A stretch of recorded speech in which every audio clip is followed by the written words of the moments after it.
안녕하십니까. 신의견의 국방TV 데일리 디펜스입니다. 자, 이번 시간에는요, 우리 동맹국 미국이죠. 미국이 또다시 한번 최강의 핵무기, 핵전력을 가지게 되는 업그레이드 사업을 진행합니다. 참 미국 우리 동맹국인 거 정말 다행입니다. 미국이 B-52H 차세대 전술 핵미사일을 장착합니다. 이 아주 오래된 전략 폭격기인데 여기에다가 다시 대량의 업그레이드 사업을 해서 차세대 전술 핵무기를 장착을 하는데, 야, 김정은 기다려! 이렇게 하는 것 같습니다. 그런데 이때까지 기다리지 말고 빨리 항복하는 게 좋을 것 같습니다.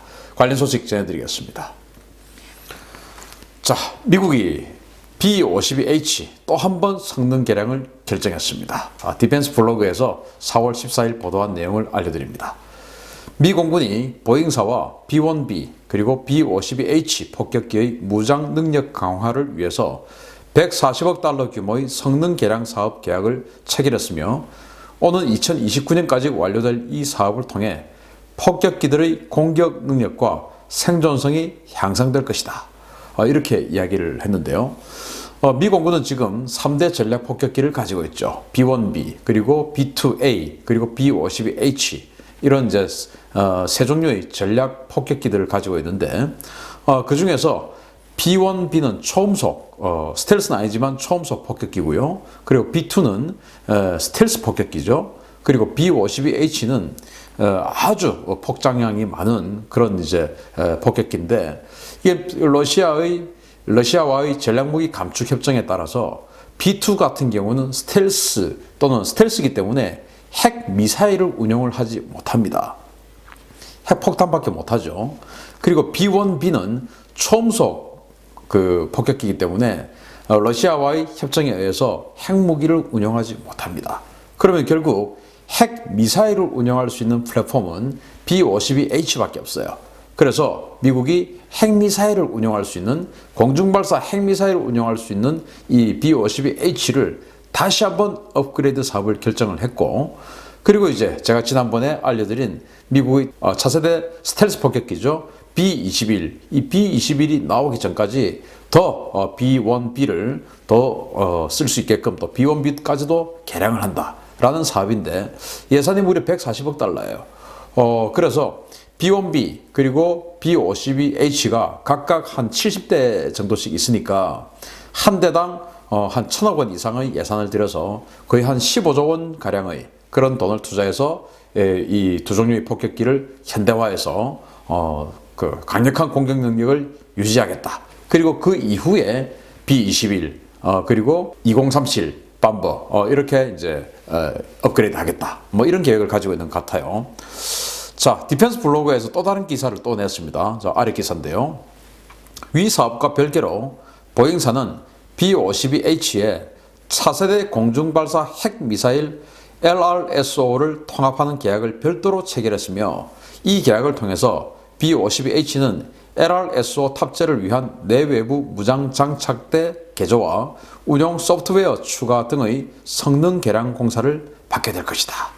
자, 이 디펜스 블로그의 또 다른 기사에 따르면 결국 그 B-52H가 공중발사 순항미사일인 LRSO 차세대 순항미사일이에요. 그런데 이게 핵미사일인데 정확한 재원조차도 알려져 있지 않을 정도로 완전히 최첨단 핵미사일입니다.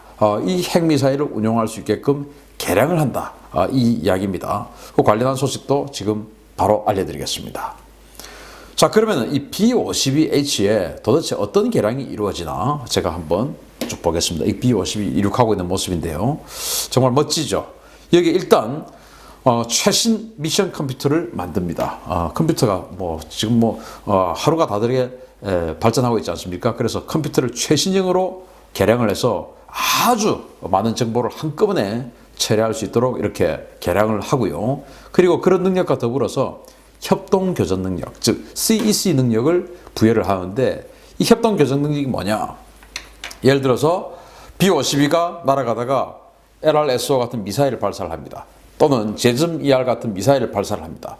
해서 이 미사일들이 사정거리가 워낙 길기 때문에 한 2,000km 밖에서 예를 들어서 발사를 했다 치면요. 1000km 전방에 만약에 F-35나 이런 다른 또 자산이 있어요. 이 다른 자산에서 갑자기 다른 위협 표적을 발견을 합니다. 그러면 이 B-52에서 발사한 이 미사일 가지고 앞에 나가 있던 F-35가 다시 다른 표적으로 유도를 해버립니다. 그렇게 해서 이제 이 B-52는 다량의 미사일들을 발사하는 플랫폼으로 활용될 수 있고, 그것을 전방에 나가 있는 F-35 같은 그런 스텔스 전투기들이 다 다른 방향으로 다시 정확하게 유도하고 또 다른 방향으로 방향을 돌려버리고, 이런 식으로 이제 작전을 할 수 있는 그런 능력을 가지게 되는 것이죠. 정말 참 미국의 상상력과 그 상상력을 구현할 수 있는 능력, 정말 대단합니다. 그리고 이제 이 엔진이 워낙 오래됐기 때문에 이 엔진 교체를 통해서 신형 엔진들, 우리 자동차도 마찬가지지만 연비 점점 좋아지지 않습니까? 그래서 연비를 좋게 만들죠. 그래서 항속거리를 증대시킵니다. 지금보다 훨씬 더 멀리 날아갈 수 있게끔 항속거리를 증대시키고요. 그리고 신형 무장 운용 가능한 이 날개에다가 외부 무장 파일런을 이제 만들죠. 그래서 뭐 무장 파일런, 무장 장착대가 있다고 해서 뭐 아무 무장이나 갖다 붙일 수 있는 게 아니에요. 그래서 그 해당 무장을 장착할 수 있고 발사할 수 있는 그런 능력을 가진 파일런을 갖다 붙여야 됩니다. 그래서 거기다가 이제 앞으로 좀 이따가 제가 알려드릴 뭐 제즘 XR이라든지 제즘 ER 또는 제즘 챔프, 그리고 LRSO 같은 그런 뭐 차세대 순항 핵미사일 이런 것들을 장착할 수 있도록 외부 무장 파일런을 업그레이드합니다. 더불어서 내부에 또 무장 탑재량을 업그레이드를 하는데 내부 무장창이 또 있죠. 이 내부 무장창을 다시 업그레이드를 해서 내부 무장만 해도 66%나 더 많은 무장을 탑재할 수 있도록 업그레이드를 하는 것이죠. 대단히 이제 폭장량이 늘어나는 것입니다.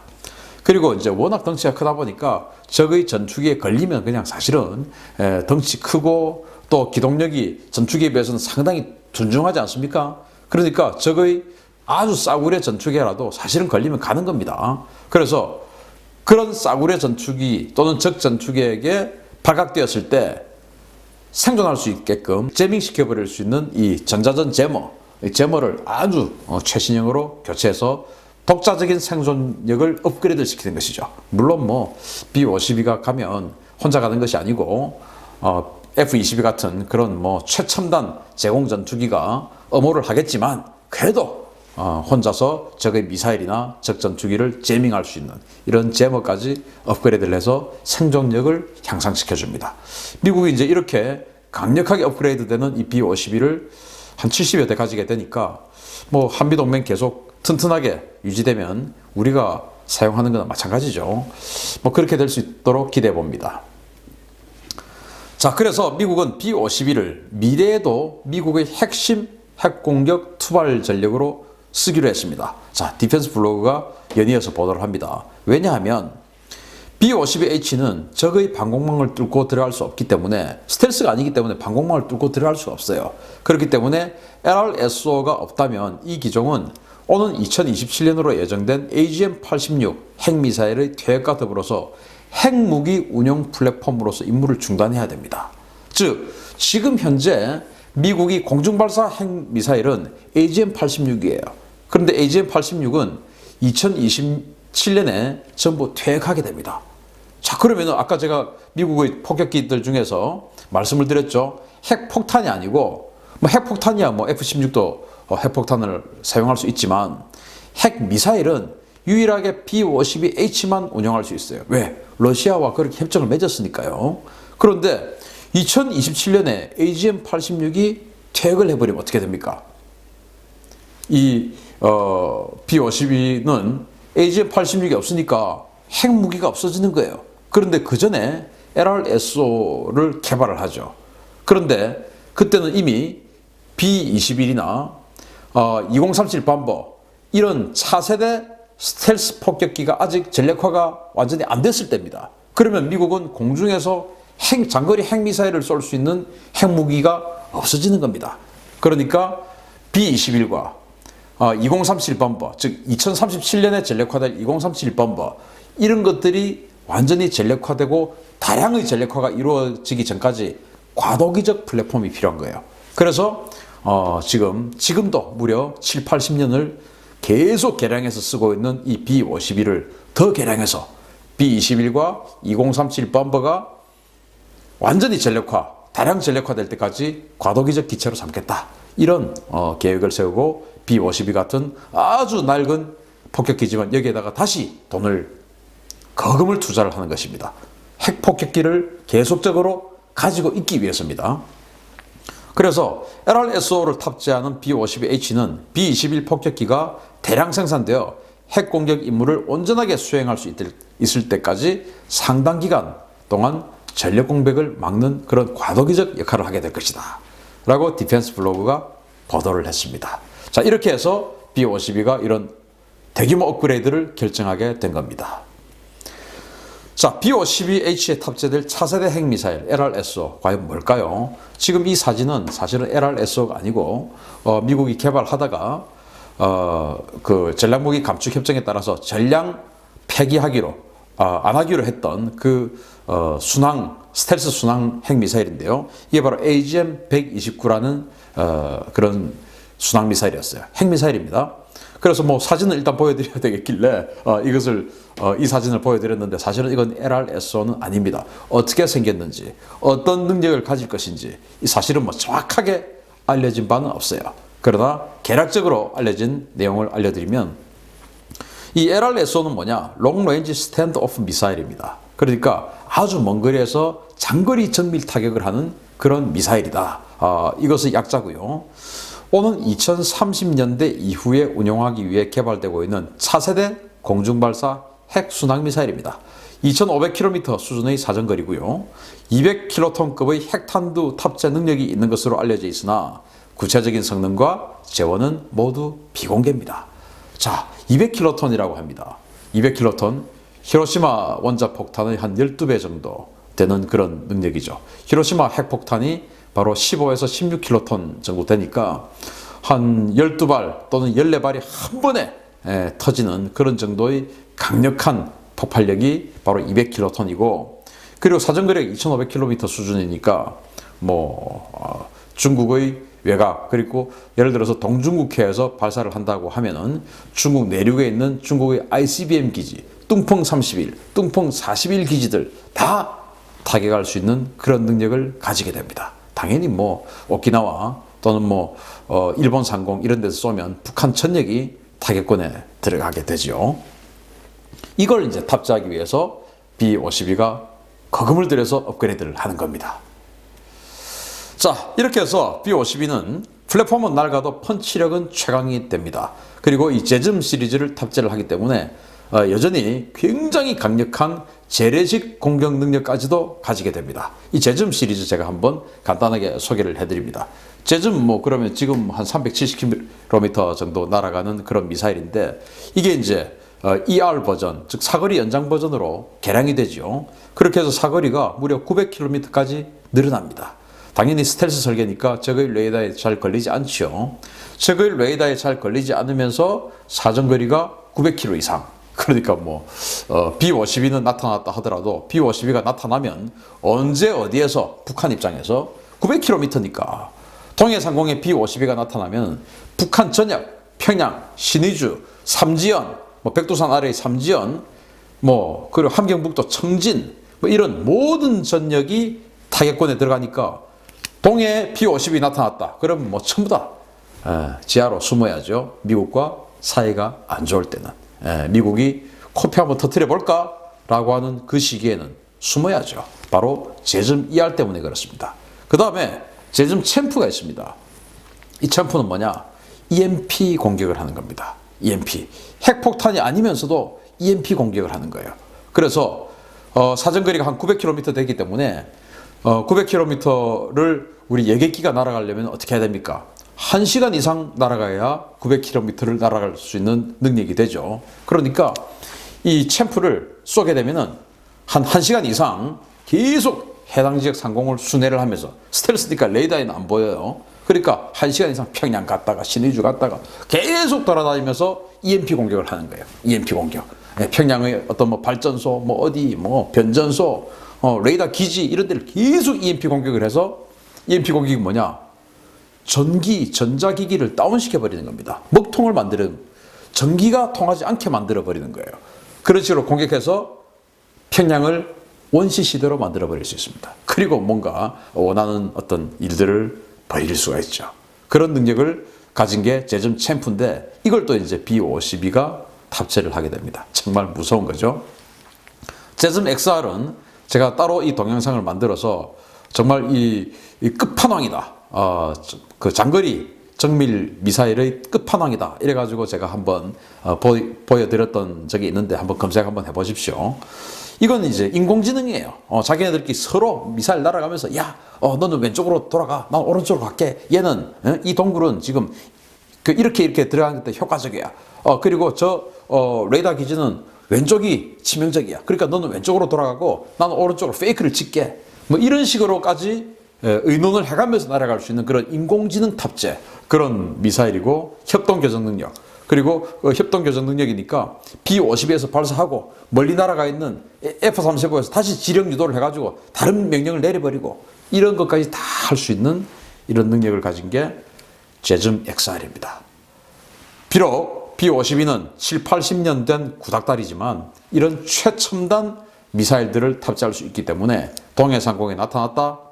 북한 바로 그냥 벙커로 들어가야죠. 그렇게 벙커 들어가기 싫으면 미국이 또 국제사회가 하자는 대로 핵 포기하면 깔끔하게 걱정할 이유 없습니다. 자, 예담으로 B-52 워낙 오래됐지 않습니까? 그러다 보니까 이 B-52를 지금 현재 3대가 조종하고 있는 미국의 이 조종사 할아버지, 아버지, 손자가 있어요. 3대.